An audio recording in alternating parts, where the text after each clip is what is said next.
இயேசு ராஜா நமக்கு நல்ல நண்பராகவே இருக்க விரும்புகிறார். உற்ற தோழனாகவே இருக்க விரும்புகிறார். உங்கள் துக்கத்தை சந்தோஷமாய் அவர் மாற்றுவார். நீதிமொழிகள் 22:11 சுத்த இருதயத்தை விரும்புகிறவனுடைய உதடுகள் இனிமையானவைகள், ராஜா அவனுக்கு சிநேகிதன் ஆவான். அன்புக்குரியவர்களே, இந்த காலை நேரத்திலே ஒரு சுத்த இருதயம் நம்ம சிருஷ்டிக்கப்படும் போது, சுத்த இருதயத்தோடு நம்முடைய வாழ்க்கையை நடத்தி செல்லும் போது, உள்ளத்தில் உருவாகும் சுத்தம் உதட்டில் இனிமையான வசந்தத்தை வெளிப்படுத்துகிறது. உதட்டில் இனிமையான வாழ்க்கையை குளிர்காற்றாக வீச செய்கிறது. உதட்டில் இனிமையான ஸ்தோத்திரங்கள் எழும்புகிறது. உதடு கர்த்தரை துதிக்கிறது. உதடுகளின் காளைகளாகிய துதியின் பலியை ஆண்டவருக்கு செலுத்தி அவரை உற்சாகப்படுத்துகிறோம். ஹல்லேலூயா. அன்புக்குரியவர்களே, தூய்மையான ஒரு வாழ்க்கை எத்தனை ஆசீர்வாதத்தை நம்முடைய வாழ்க்கையில கொண்டு வருகிறது. வாழ்க்கையை இனிமையாக்குகிறது.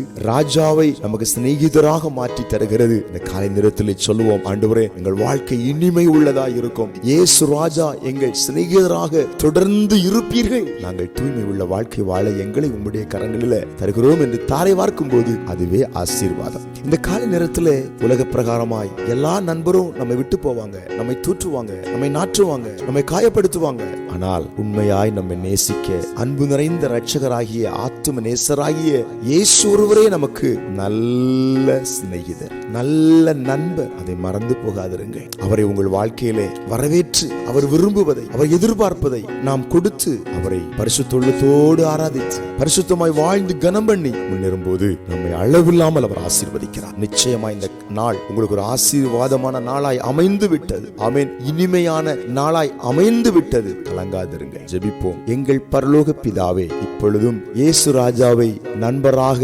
ஏற்றுக்கொண்ட பிள்ளைகள் மேல உம்முடைய மகிமையின் வல்லமை இறங்குகிறது. அவர்கள் வாழ்க்கையை இனிமை உள்ள வாழ்க்கையாய் தேவன் மாற்றிக்கொண்டே வருகிறப்பா. அதற்காக ஸ்தோத்திரம். ஆசீர்வாதத்தின் கரம் ஜெபத்தில் இணைந்திருக்கிற பிள்ளைகள் மேல் வைக்கப்பட்டதுக்காய் ஸ்தோத்திரம். இயேசுவின் நாமத்தில் ஆமென்.